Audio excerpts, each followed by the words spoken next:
welcome back to the New England Patriots franchise here. A cool little intro that Share Factory gave me there. Hope you guys enjoy that. But here we are into the off-season period. This is part one. Part two will be the draft. This is everything leading up to the draft. And we start off by looking at, all the retirements here. There's some bigger names like Chris Harris Jr., Mark Ingram, Justin Houston, Calais Campbell.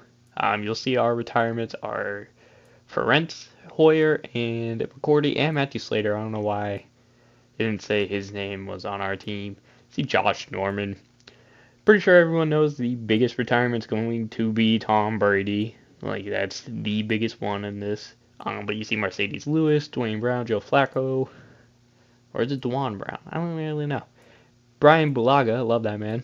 Tevin Coleman, Josh Johnson, Trent Williams, Robbie Gould, Jason Kelsey, Brandon Graham, Matt Ryan.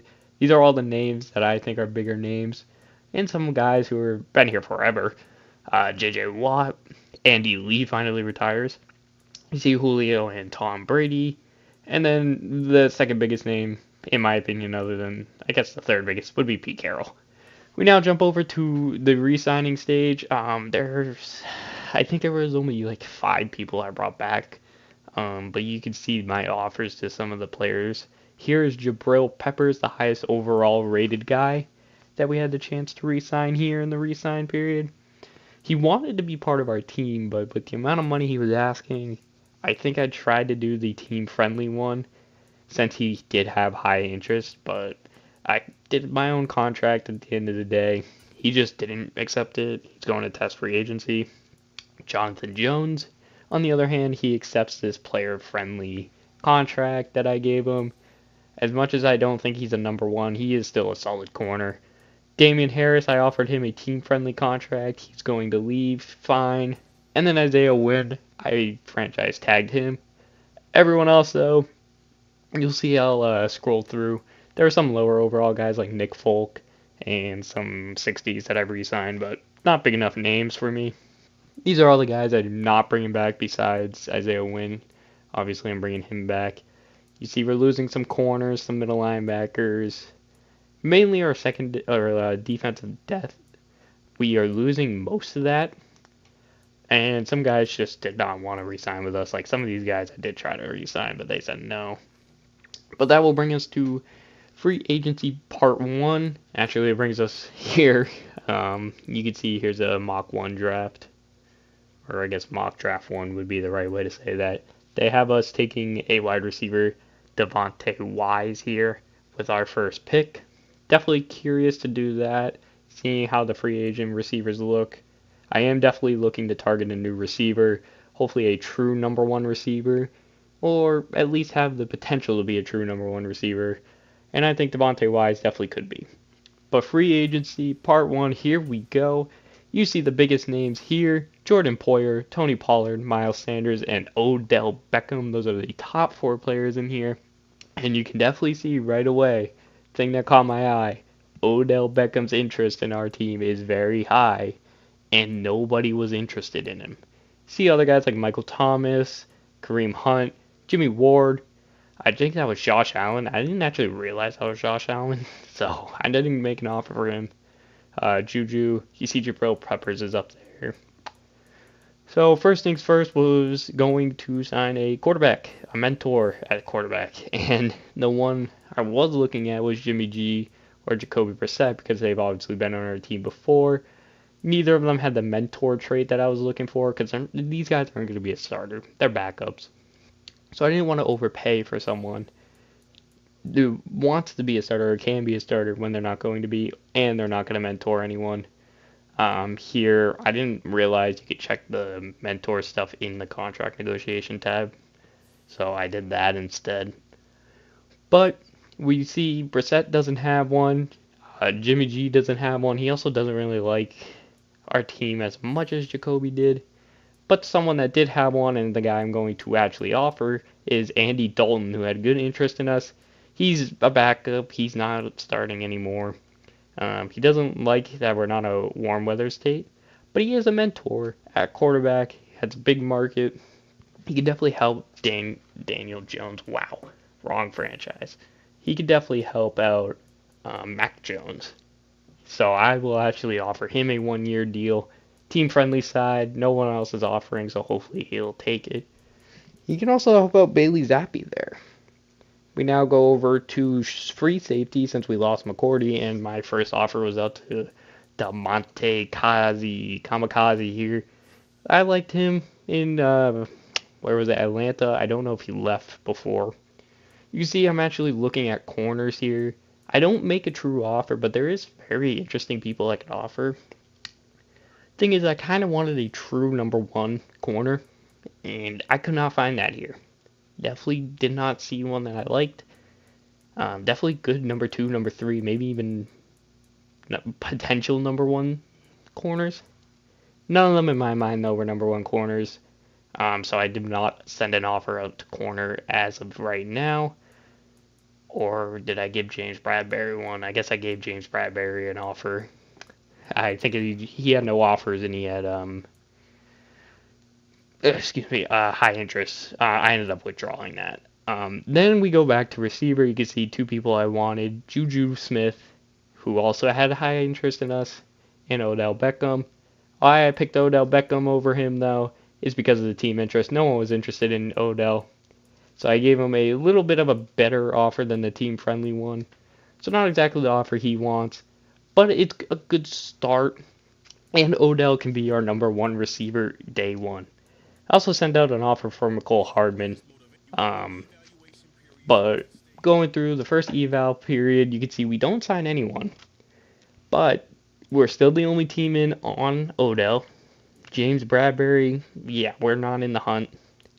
Mecole Hardman, we are in the hunt, but I'm not paying that much for a second receiver when I really only think we need one.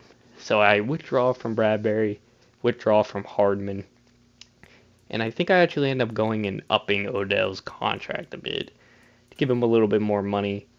That way he's a little bit more intrigued by our offer just in case someone else sends out one. And you can see here I pull back the Hardman one. And now looking at the other side, people, you see Michael Thomas goes to Chicago, getting Justin Fields at receiver. That's actually big. Some other big ones here. Juju, a guy I was interested in, he ends up going to New York. Gonna face him twice a year. Hopefully he doesn't do too much. I go back here to see if Damien Harris wants a contract. I gave him a team-friendly 4-year deal. I also gave one to Latavius Murray. Murray's a mentor. He's a veteran. Definitely could be a good player. Still, don't think we'll use him as much since Stevenson's kind of the same thing as him. But those were the only two offers I did in the second stage of stage one, or second eval period of stage one. We didn't sign anyone yet. Odell still has interest in only us. Same with Harris. Do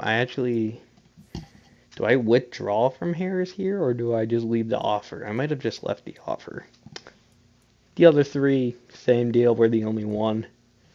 And after doing another eval period, you see Odell Beckham and Andy Dalton both signed a deal with New England. So we now have a number one receiver. We have a good mentor quarterback for Mac Jones. See, we still have the other receivers that we usually had. We don't have Jacoby Myers, but I feel like we upgraded there. And you see our defense. Looking at some things I could upgrade. Free safety, definitely the biggest one. And here is one of the guys I was thinking about drafting here with our first pick, Kalen Branson, the Penn State free safety. You can see he has basically good all-around set. He wasn't the fastest free safety, but he was up in top 10 in almost all of those categories. See, his stats were pretty good. Another guy I was looking at, J.D. Vick, was definitely a corner I was interested in. 6'2", out of Purdue. He, again, wasn't the fastest corner, but he was good everywhere else, or solid top 10 everywhere else in his combine day. I definitely thought he could be a good, at least to start slot corner. Here, Terrell Patterson, another corner. He is a little bit less likely. He was better in all the other categories, but slower. So I wasn't really interested, or fully interested in getting him on. And we get a middle linebacker here, Devontae Mitchell, another guy who top 10 and everything besides speed. None of these guys were really burners. Terrence Sheffield was interesting because D tackle, we only have one on the roster, and he is the strongest defensive tackle. Possibly that means he's a good run stuffer. He's not going to get broken through many times. Very interesting here. Caleb Roll was actually the tight end that I thought would go number 1 in this draft. There is 3 very solid tight ends, though. I think he was the best tight end, as you can see through his combine. These are guys that, by the way, I just drew on my favorites list.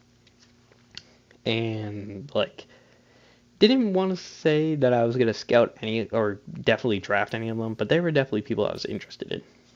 We're in stage 2 of free agency. You can see some of the players that are signed. Jordan Poyer went to Indianapolis. You can see now, though, Damian Harris has more than just our offer. So I ended up pulling the offer on him. And by the end here, you can see Harmon, Galladay, Arcega Whiteside, and Dante Hightower were all the people I was offering here.